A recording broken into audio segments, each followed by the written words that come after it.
If your child's emotions overwhelm you, this will change how you see them. Most parents believe children should learn to calm down on their own, but that belief actually creates more meltdowns, not fewer. Let me ask you something.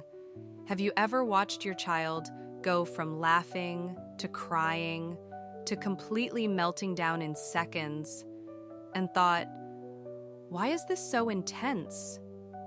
If you felt that way, nothing is wrong with your child, and nothing is wrong with you.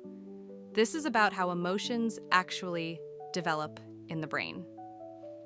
By the end of this video, you'll understand why big emotions are normal for kids and what they truly need from parents in those moments. Now, here's an important question. Do you think children are born knowing how to calm themselves? Most of us assume they are, and that assumption quietly creates frustration, power struggles, and guilt. Here's the truth. Children are born with emotions, but without the ability to regulate them. The emotional part of the brain develops years before the thinking, logical part does. So feelings arrive fast, and control comes much later. That's why logic doesn't work during meltdowns, and why telling a child to just calm down feels like talking to a wall. Let me explain what's actually happening. When a child is overwhelmed, their emotional brain is fully online, but the thinking brain is offline. They're not choosing chaos. They're communicating with the only system that's available. Now let me ask you this. When your child cries or gets upset, what do you instinctively want to do? Fix it? Distract them? Explain why it's not a big deal? Most parents do, because that's how many of us were raised. But this is where most parenting advice goes wrong. Children don't learn emotional regulation through explanations. They learn it through experiences of being understood. Every time a child has a big feeling and someone stays present, their brain learns something powerful.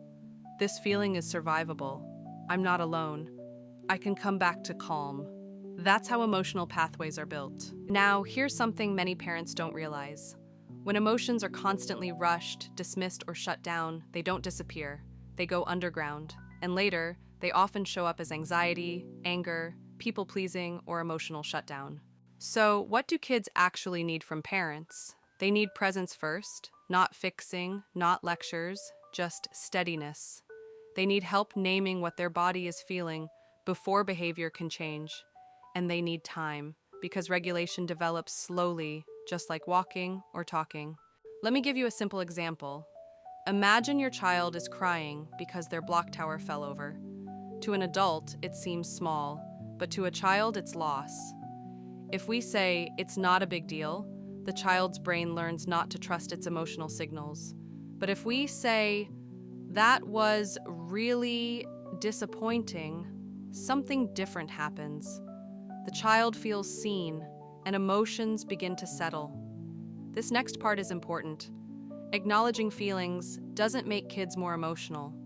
It actually helps them calm faster over time. Because emotions that are met don't need to escalate. Now let me ask you another question.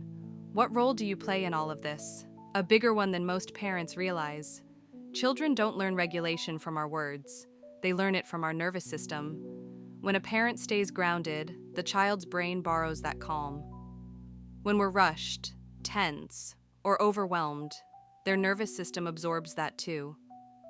This is why parenting can feel so triggering.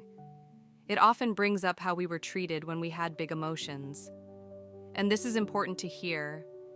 Healing yourself is not selfish. It's protective.